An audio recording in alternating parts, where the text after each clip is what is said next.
compensation strategy to circulate resources to individuals in need. Now let's take a look at these village houses. They're called kapuns in Jakarta. And Jakarta is a coastal city that faces rapidization of the risk of floods. Sounds like they could use some insurance, right? But there is one slight problem, which is paperwork. Now, I'm sure paperwork is a shared frustration amongst the most of us. I'm sure I hate our paperwork. We don't need to read Kafka to understand the trouble. But this is a particular problem in the context of Kapun for two reasons. First, it implies an operational cost that is relatively significant to the market worth of these vernacular housings. And second, this is a demographic which does not have any bank accounts or capital credit profiles or a state registry. So in the modern era, if you have no banking transaction history, it means that you have no identity within the society. And insurance policies usually models itself around the applicant's identity to evaluate the risk. So these are people who essentially have a real estate without a real estate value. So how do insurers to evaluate how much these properties are actually worth and how to insure them based on a real estate investment that does not exist? So that's what this research tries to deal with. It thinks about implementing housing insurance in such a pre-legalized real estate society, implementing it in a pre-modern banking society.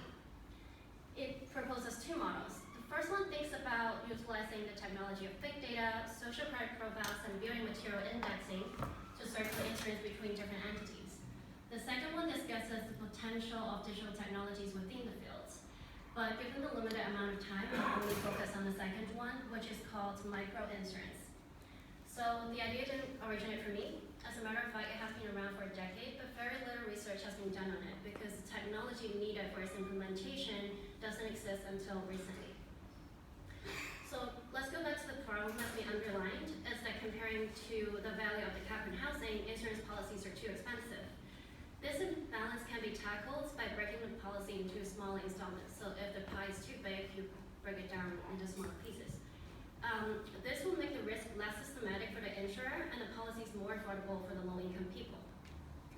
So the problem of micro leads to the question of granularity. So what will be the minimum granularity of a property's risks to be indexed relative to its spatial and temporal framework? Here is an example that tries to respond to the question of granularity.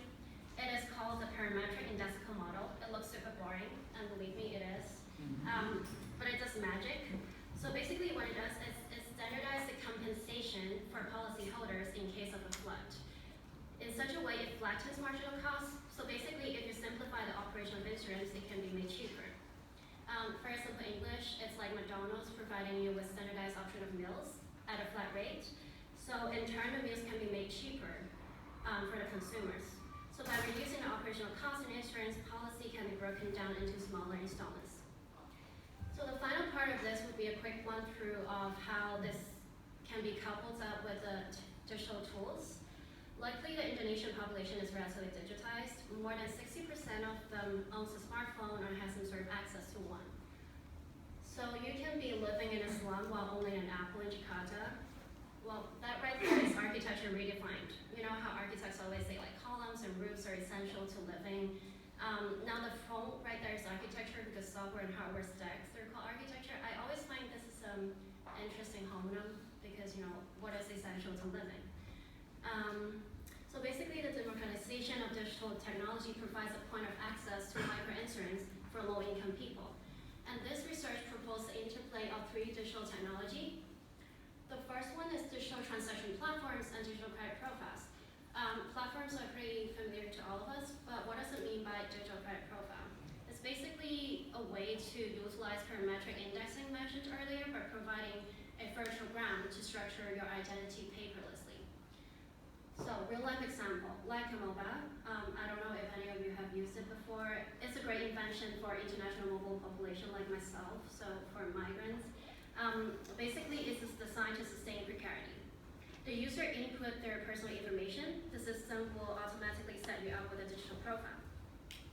You can choose a phone plan, which is essentially a matrix. So everything is paperless, no paperwork, no administrative cost. It would take this one step further and list all the transactions into a common public database. It will make housing insurance even cheaper by publishing and verifying data in real time. So in that case, you structure an economy around a system of trust that is based on transparency, so not based on institutions. This concept has a name, it's called blockchain. I'm sure everybody have heard of it, it's in the hip cycle still. So blockchain, great, but how do users pay for online transaction without any bank accounts or credit cards? Let's go back to Leica again. If you started using Leica 10 years ago like me, you would know that payments are authenticated via virtual credits, but it has a physicality, which is these local shops. You can top up by cash. In this way, microinsurance can be made available to non-bank account holders. So the first two technology deals with structuring the identity of the user. The final and the last one deals with structuring the identity of the property itself. So what does it mean? Now let's look at these housings again. Most of them, they have no house numbers or postcode. Like these are things that are very common to us, but actually it helps us identify the ownership of one housing from another. So open location code, it is an open source data geocode system. It tags area with no formal system of identification using latitude and longitude coordinates. Open location code can be verified very efficiently and simply by satellite imaging, so you can just open Google Maps.